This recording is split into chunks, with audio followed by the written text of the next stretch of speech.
Hello, my name is Blake Poland. I'm with the Dalhousie School of Public Health at the University of Toronto in Canada. And I'm very happy to be here to share with you some ideas about rethinking social change. So I will just share my screen here and we'll get started.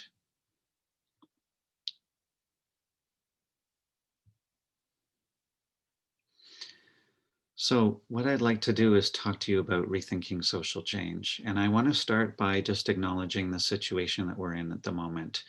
I particularly like this cartoon because it really summarizes how we seem to have agreed to live together with each other and with nature on the planet, and some of the emerging threats to planetary health and health equity that result from this neoliberal, globalized economic growth paradigm that we're in, and the very real and accelerating consequences of that paradigm for all sorts of systems, earth systems and social systems, and the implications that has for the potential for cascading ecosystem collapse in sometime in that interval between 2025 and 2045.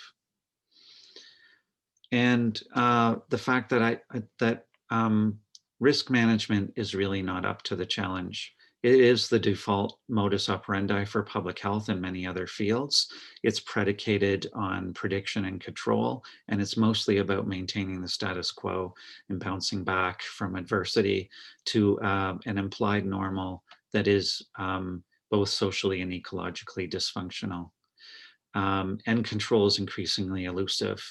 And the more we sink resources into propping up the status quo, the more reluctant we become to shift course because of how much we've invested. That's a kind of path dependency that Thomas Homer Dixon talks about. So a deeper paradigm shift is required. And what I'm going to argue today is that, in fact, we need to reimagine sustainability itself in three particular directions. First of all, we need to decolonize ourselves from a worldview that we've been socialized into taking for granted and that supports the status quo, that normalizes inequality, competition, domination, scarcity mentality, and much else, and that are embedded in the stories that we tell ourselves about who we are and where we're headed, that have an impact on what's seen as possible and what we invest in. So we've largely been told we can green business as usual without dumping the whole system. That's kind of the image on the upper right. We have a contrasting narrative about civilization collapse. And another one that's less prominently in circulation, but has to do with this being a moment in which humanity has an opportunity for making a leap in conscious evolution. So the question is whose stories count and who gets to tell them and who's listening and how are they heard. And luckily, when we think about decolonizing ourselves from the dominant knowledge traditions and ways of knowing, we have quite a few other options to choose from. Knowledge traditions at the margins of the global north, indigenous ways of knowing, which are themselves quite diverse, but which share some commonalities in terms of connection to the land, etc., and global south epistemologies as well. I'm not going to go through all of these in the interest of time.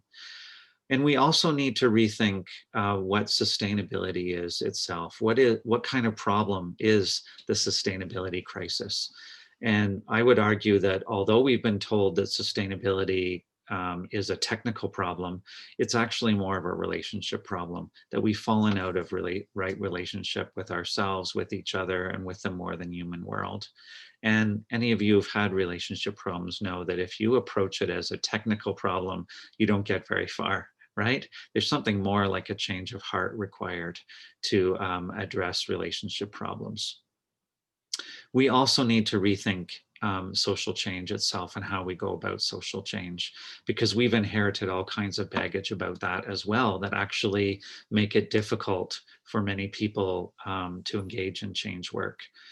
Because we tend to assume that the best we can do is reduce our harm, that humanity is some kind of a blight on the planet, and that being green is all about what we have to give up and do without. and that social change is hard work and we risk burning out in the process, that so few people seem to know or care about what's going on, that the work required to educate everyone seems totally overwhelming, that change is linear and predictable. So we should be able to do a cost benefit kind of comparison of how much energy we spend trying to change things versus what impact it has. And that consequently, we're unlikely to act if it seems like it won't make a difference. So hope somehow becomes a prerequisite for action. But what if instead, drawing on other perspectives like complexity science, quantum social theory, socioecological resilience, et cetera, we can think about social change differently? That instead of reducing harm, we can actually act for mutual benefit, that all of the work that we do is regenerative in a way and reciprocal, and that benefits not only ourselves, but all living beings. That crisis is actually an opportunity to create the kind of society we've always wanted. And that in fact, social change work, far from being hard necessarily, could be a matter of doing what you love and inviting others to join you. That's several years of work creating NGOs and working with Transition Oakville, for example, really taught that to me in my own experience, that we decided to reframe from trying to bang our heads against the wall to shift the dominant culture to just kind of doing what we love and inviting others to join us. But this notion of if it's not fun, it's not sustainable, which is one of the key slogans of the Transition Town movement, really resonated for us. And what if instead of that work being so overwhelming, we could think in terms of trigger events that can spark pretty rapid change in awareness and willingness to act? We saw how unexpected and quickly, the fall of the Berlin Wall was. What if there are trigger, events and tipping points that are not just climatic, but also social? And so social change then becomes nonlinear and unpredictable, and we could actually be quite close to the tipping points that are required. And that what if instead of only acting, if we could be assured of making a difference, we instead thought about how we act in the world as an expression of an alignment with what we value, so that in fact hope is generated through action. And the second point here is that we have an opportunity to embrace animism and a relational worldview. The ways of being that are common to many indigenous peoples, as well as other traditions around the world, that see life as animate, sentient, and possessing agency and spirit. A world, if you will, that's fully alive, that speaks to us, and that works together to co-create reality, is a very different world from the one that modern culture sees as a world of things or resources at our disposal, with humans at the pinnacle of evolution. So we can not only learn about nature or in nature, but also from nature, and a kind of deep listening to ourselves and to the land that engenders transformative change. My third point is one I'm going to take up in my next talk in session 10, which is about unleashing a pandemic of positivity. And I'll just leave you with a few little pieces here that I'll take up in more detail later. But this notion that energy flows where attention goes, that we want to water our dreams, not our fears or insecurities or what's wrong with the world.